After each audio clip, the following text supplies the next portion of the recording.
Olá pessoal, tudo bem? Nós vamos para a nossa aula a respeito da prova dissertativa ou prova de conhecimentos específicos, que é uma etapa apontada ali no nosso edital, tudo bem? Só considerando algumas questões, né, que é o seguinte, né, vocês que estão assistindo aqui a essa aula, nós temos inúmeros cursos, inúmeros programas, inúmeras linhas de pesquisa, enfim, cada prova de conhecimentos específicos, a forma como essa prova vai acontecer vai estar apontado ali no edital. Então, nós falamos desde o início a importância da leitura do edital e na prova dissertativa ou prova de conhecimentos específicos, a forma como essa prova vai acontecer e o que vai ser analisado a partir da escrita, a partir dessa prova realizada, está descrito tudo no edital, tudo bem? Então, sempre lembrando, olhem o edital. Então, vamos lá. Prova dissertativa. Nós temos duas situações distintas, tá? Nós temos os editais que vão nos apontar uma literatura. Então, nós vamos fazer uma prova dissertativa, porém temos ali 10 livros, 15 livros ou artigos, enfim, existe uma literatura apontada, tá? Então, eu coloquei aqui exemplos das provas que eu fiz, tanto no mestrado quanto no doutorado, e a partir da minha vivência, para vocês conhecerem um pouquinho de como é esse processo e levarem para a prova que vocês vão realizar, independente aí do programa, da disciplina, enfim. Em 2021, eu fiz uma prova de mestrado para o curso de Ciências Sociais. E essa prova ela foi feita online, porque nós estávamos num momento de pandemia. Então foi lançada ali a questão, nós tivemos o dia todo, a questão foi lançada às 9 da manhã e nós tínhamos até às 5 da tarde para postar o arquivo com a nossa dissertação. No caso dessa prova, nós tivemos um apontamento aí de literatura, tá?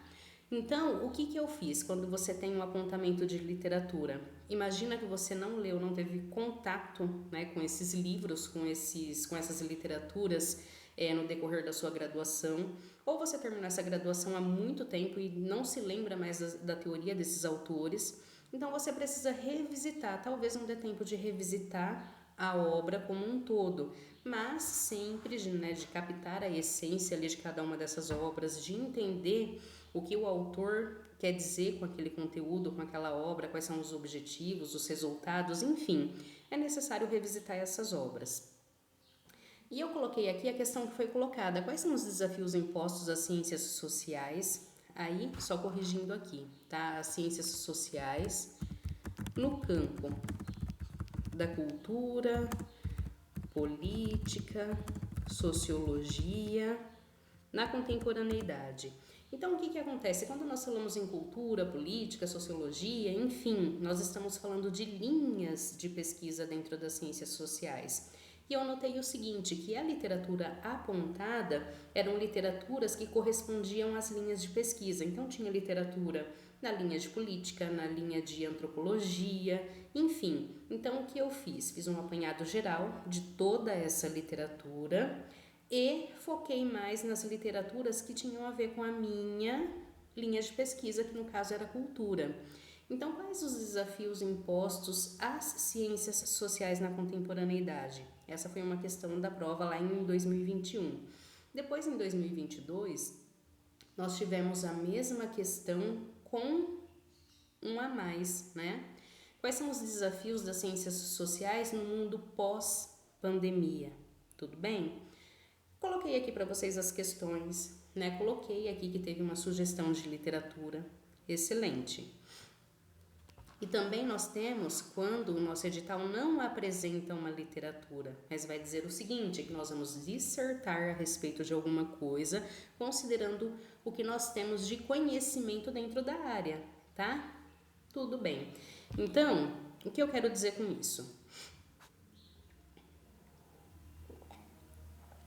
Na nossa prova de conhecimentos específicos, quero que vocês levem o seguinte, né, no dia dessa avaliação.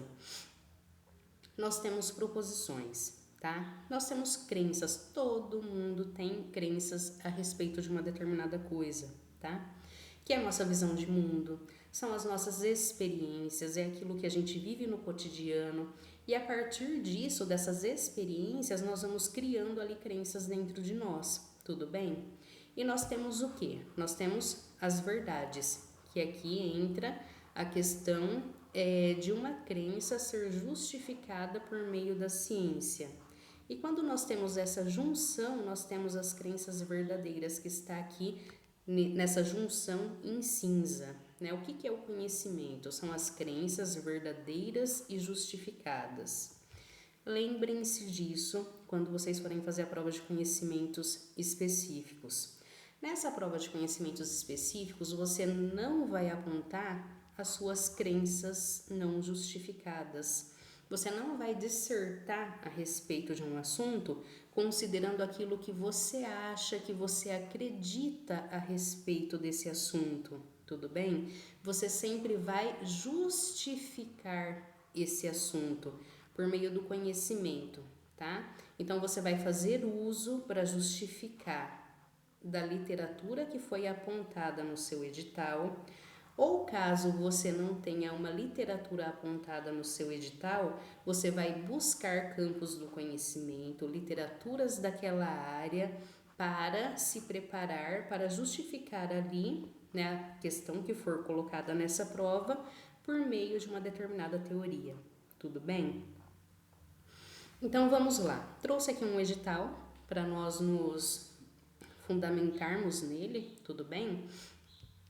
Então tá dizendo o seguinte: a duração da prova, que é no máximo de 4 horas, e ela vai ser realizada da seguinte forma. Esse daqui é um edital de 2024, tá? Do processo seletivo de educação escolar da Unesp. Então a prova dissertativa, ela vai ser elaborada, aplicada e corrigida por uma comissão, né, dentre os professores ali, né, que serão indicados pelo conselho. O candidato deverá apresentar documento com identificação, então RG, né, carteira de motorista, enfim, é preciso um documento de identificação com foto no momento de realização da prova. O candidato deve elaborar um texto dissertativo. O que é um texto dissertativo? Isso são coisas que nós aprendemos ali na escolarização básica. A gente vai dissertar a respeito de um determinado assunto, nós vamos defender uma determinada ideia, né? Então, nós vamos elaborar um texto dissertativo, fundamentando com referências adquiridas ao longo da trajetória acadêmica. Veja,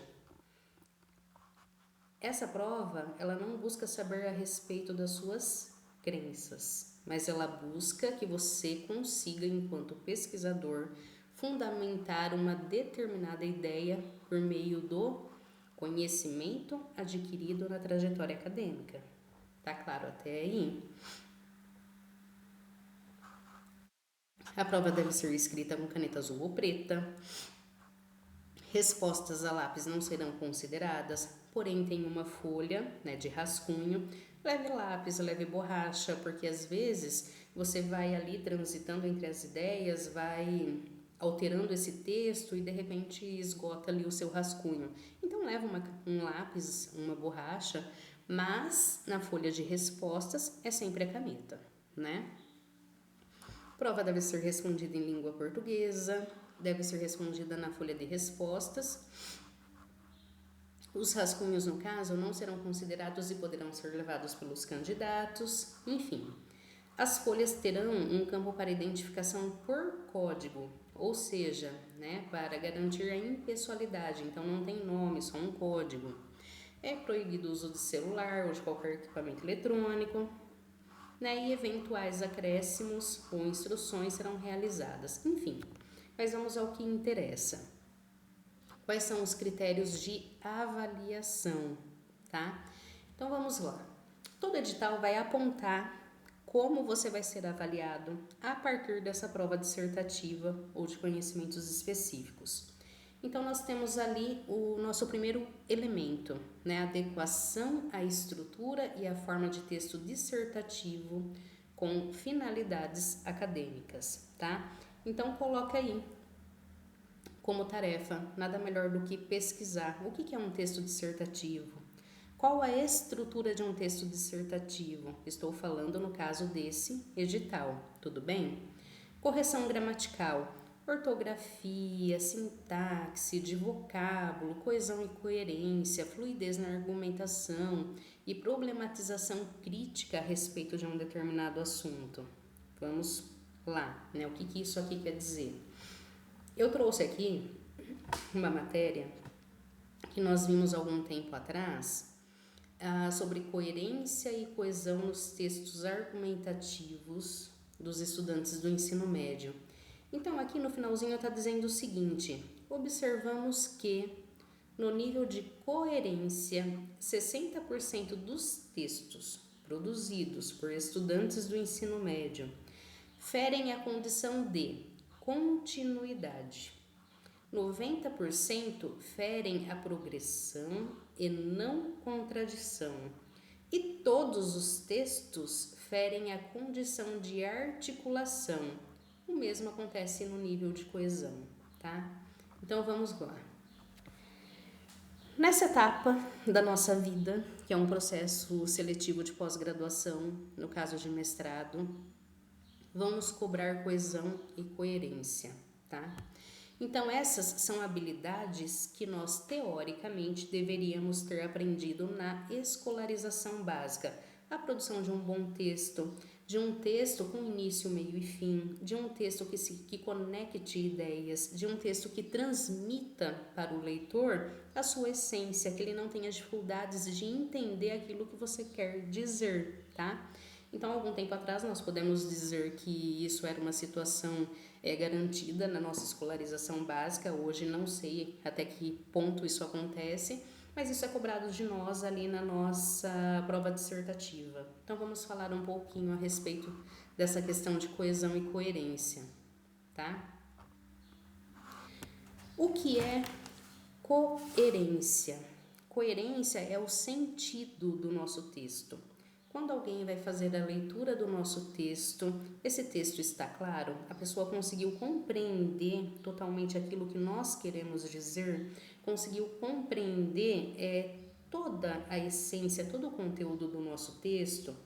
Então, a coerência, ela se refere à apresentação de ideias que se conectam de uma forma lógica. É preciso ter lógica. Continuidade, ou seja, são ideias que se fluem de uma forma clara, de uma forma organizada, tá? Uma sequência lógica ali de ideias. Então, quando a pessoa ela faz a leitura do nosso texto, não parece que alguma coisa ali está fora do lugar, mas tudo se conecta de uma forma lógica, numa sequência que me faz compreender esse assunto, tá? E esse texto, né, se nós considerarmos ali a questão da coerência, ele não deve ser contraditório, ou seja, no início eu apresento uma ideia e lá no final eu vou dizer alguma coisa que contrapõe tudo aquilo que eu disse, porém sem nenhuma justificativa, tá? Então, um texto coerente, ele não é contraditório. E o que é coesão? Coesão é tudo aquilo que eu utilizo de recurso para que o meu texto ele seja conectado, as ideias sejam conectadas. Então, eu tenho, por exemplo, recursos que eu utilizo que garantem a coesão do meu texto. Pronomes, por exemplo, você está falando de um determinado assunto. Então, tem uma palavra-chave ali, que é a questão que você está falando a respeito. Como que você pode substituir por sinônimos ou por pronomes para você não ser repetitivo, tá? Então, conjunções, mas, porque, no entanto, conectores, né, que são algumas palavras. Quais são as palavras conectoras? Então, logo, por isso, enfim, né, são coisas básicas aí da língua portuguesa que vai garantir que o nosso texto ele tenha uma boa coesão e isso vai facilitar o quê? O entendimento daquilo que eu quero dizer, tá? Então, a coesão são recursos que eu utilizo para a compreensão do meu texto, para que essa compreensão ela fique mais fácil. Então, em resumo, quando se observa a coesão e coerência do meu texto, a coesão é o uso de recursos a partir dos quais eu conecto as ideias, certo? E a coerência é quando o leitor ele vai fazer a leitura desse meu texto e ele vai compreender de uma forma lógica tudo aquilo que eu quis dizer. Então, coesão e coerência basicamente é isso, tá? Adequação ao tema proposto na prova, demonstrando consonância entre o eixo argumentativo desenvolvido pelo candidato e as ideias apresentadas no enunciado da prova. Isso aqui simplesmente nada mais é do que você falar a respeito daquilo que se pede, tá? E não fugir e entrar por outros caminhos ou outras discussões que não tem nada a ver com o tema proposto ali na sua avaliação, tudo bem? E vamos para o último item, domínio do tema, ou seja, dominar esse tema, tá? Agora imagina, você não sabe o que vai cair nessa prova. Às vezes você tem uma literatura, às vezes não tem problema. Mas como que você domina um tema que você não conhece? Porque é muito amplo, você não sabe ali o que vai acontecer nesse dia, qual vai ser o tema que você vai ter que dissertar a respeito, tá? Demonstrando um domínio conceitual, domínio de conceitos, aí nós voltamos aqui, a questão da crença, tá? E a questão do conhecimento, o que eu sei, fundamentando a partir da ciência a respeito desse assunto, tá? E domínio conceitual e vocabular da área da educação. Então, eu estou falando de um programa em específico. Aí vocês levem essas informações para o programa de vocês, tudo bem? Então, dentro da educação, quais são os autores que eu escolho para fundamentar os meus argumentos? Então, vamos lá. Nós temos duas situações. A nossa prova dissertativa, que vai nos dar uma sugestão de leitura. E nós temos uma prova dissertativa que não me aponta literatura nenhuma, tá? Então, o que eu faço? Eu vou estudar conceitos a partir dos quais, independente do tema que seja, eu consigo aplicá-lo, tudo bem? Porque eu não sei qual é o assunto, tá? O que de repente vai surgir ali nessa prova de conhecimentos específicos para eu falar a respeito. Então eu tenho que ter cartas na manga, ou seja, determinadas teorias que eu posso utilizá-las em diversas situações, tá? Então, o candidato deverá escolher a fundamentação teórico-conceitual para desenvolver o seu texto, apresentando e utilizando para embasar os seus argumentos. Tudo bem? Então, vamos lá. Eu tenho aqui uma prova dissertativa, tá? Do processo seletivo de 2023-2024 da educação escolar, na qual nos foi colocado o seguinte: após a leitura do excerto dessa matéria, né? Número de professores formados em EAD na rede privada dobra em 10 anos. Chega a 60% e acende alerta no MEC. Elabore um texto dissertativo de sua autoria, com base em referências adquiridas ao longo de sua trajetória acadêmica, ou seja, não são as suas crenças, tá? Você pode falar, porque o ensino EAD veio a partir do acesso à internet, dos computadores. Você está falando ali informações do senso comum, não é verdade? Então, você vai demonstrar domínio conceitual e vocabular na área da educação e vai escolher um autor para fundamentar o seu argumento. Então, como eu disse, você não sabe a respeito do que você vai falar, né? Você não sabe o que vai cair nessa prova, tá? Podem ser assuntos assim diversos. Então, a minha sugestão é que você estude uma teoria que você possa aplicar nos mais diversos contextos, né? Porque isso tudo para nós é o que? Uma incógnita. A gente só vai saber o assunto da prova no dia da prova. E como que eu vou dissertar um autor específico que fala a respeito de um tema, né? Um autor X que fala sobre isso, né? Não tem como. Então, pegue uma teoria geral a partir da qual eu possa falar sobre uma variedade de temas, tá? Então, nós temos esse texto que vai dizer o seguinte, que se observou que com o aumento do ensino EAD, existe nas escolas uma questão dos estudantes terem demonstrado um menor aproveitamento ou menores notas nas avaliações, e isso pode estar atrelado ao número de professores formados em EAD, tá? Então, eu não tenho a prova aqui completa, mas o texto ele vai falar sobre essa problemática, tudo bem?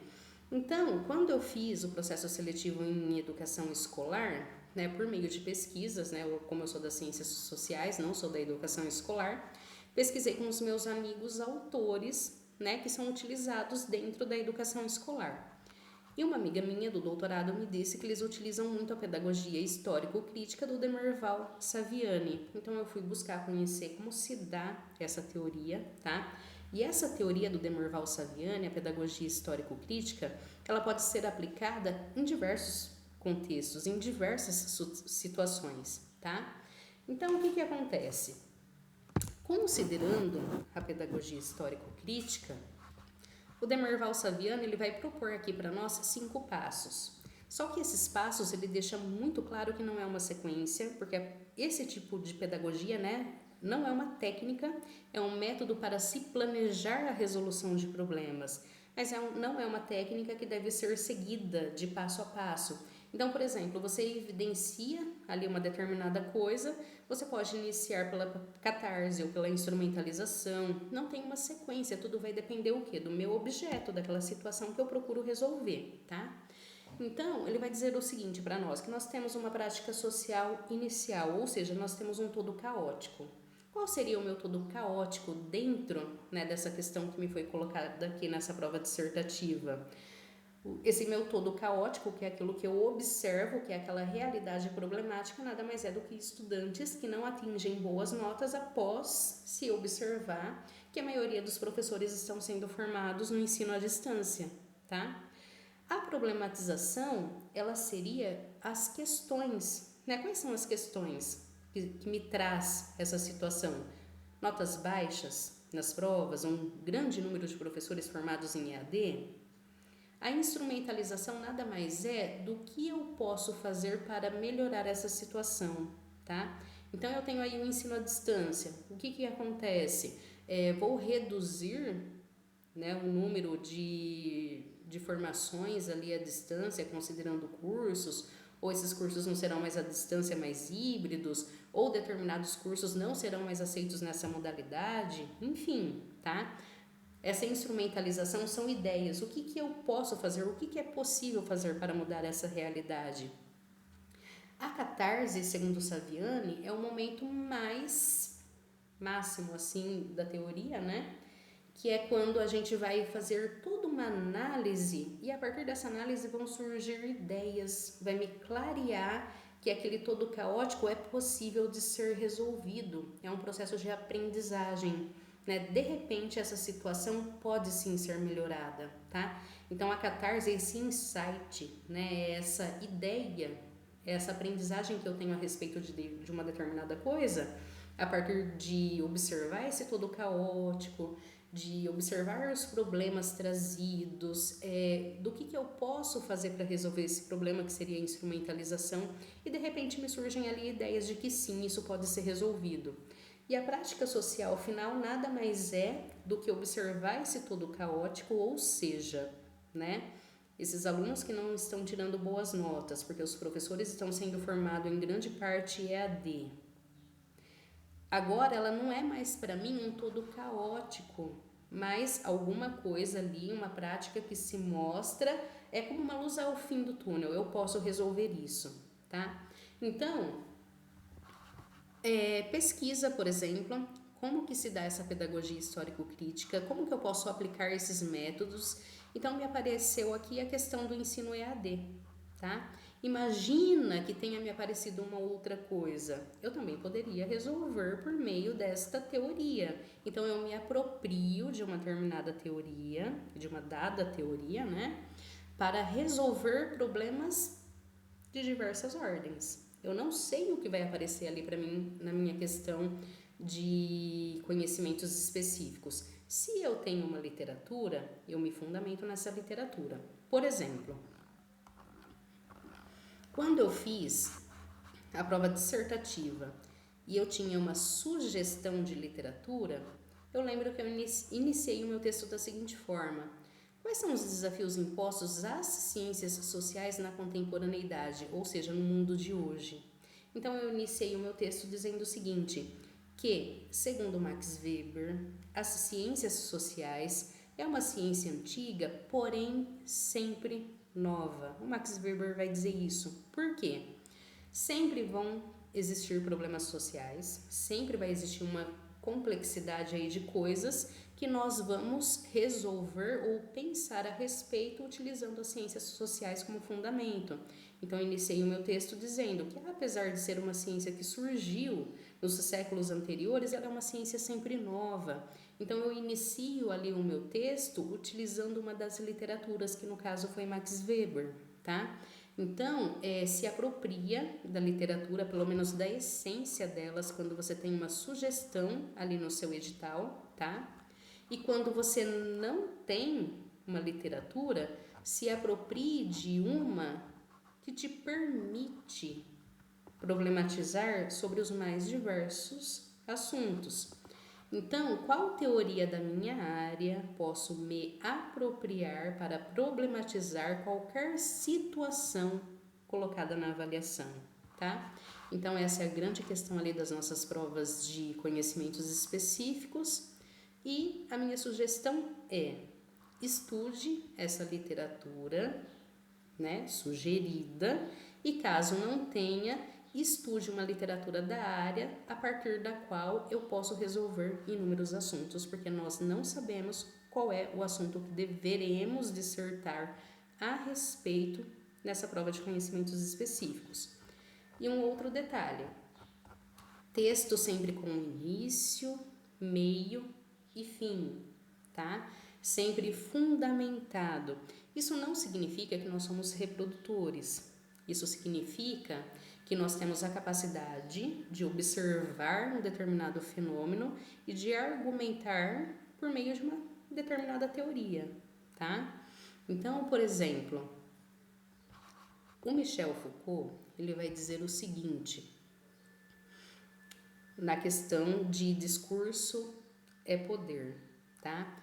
Ele vai dizer assim, que o discurso ele tem poder conforme o espaço no qual ele é proferido. Então, por exemplo, você está doente, você vai até o médico, quem que tem o poder do discurso? O médico. Você vai numa galeria de arte, quem é que tem poder do discurso? É o médico? Não, o poder do discurso não está mais no médico, mas sim no artista, tá? Então, ele vai nos dizer o seguinte, que discurso é poder e o poder está, é uma questão situacional, depende da situação, enfim, de uma série de coisas. Então, quando eu fiz a minha dissertação de mestrado, por exemplo, eu tinha muita dificuldade em observar que o mais importante é aquilo que o meu campo tem a dizer. Então, a minha professora disse o seguinte, Michele, de teoria nós já temos muito, você está fazendo uma investigação em campo, o mais importante é o que o campo traz.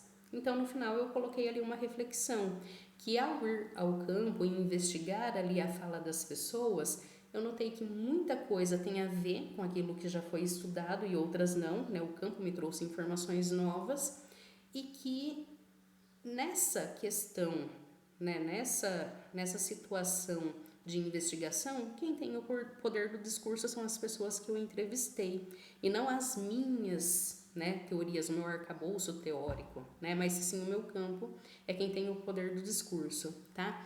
Então, o que eu quero dizer com isso? Que nós fazemos reflexões a partir de uma dada teoria e nós justificamos uma determinada coisa, tá?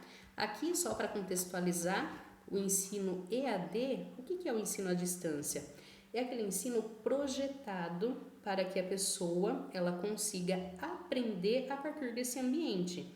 Então, nós temos ali internet, computador, inúmeros recursos, né, plataformas, AVA, Moodle, fóruns temáticos, aulas gravadas ou lives síncronas, enfim, nós temos uma série de elementos projetados para que o estudante aprenda por meio de um ensino à distância, tá?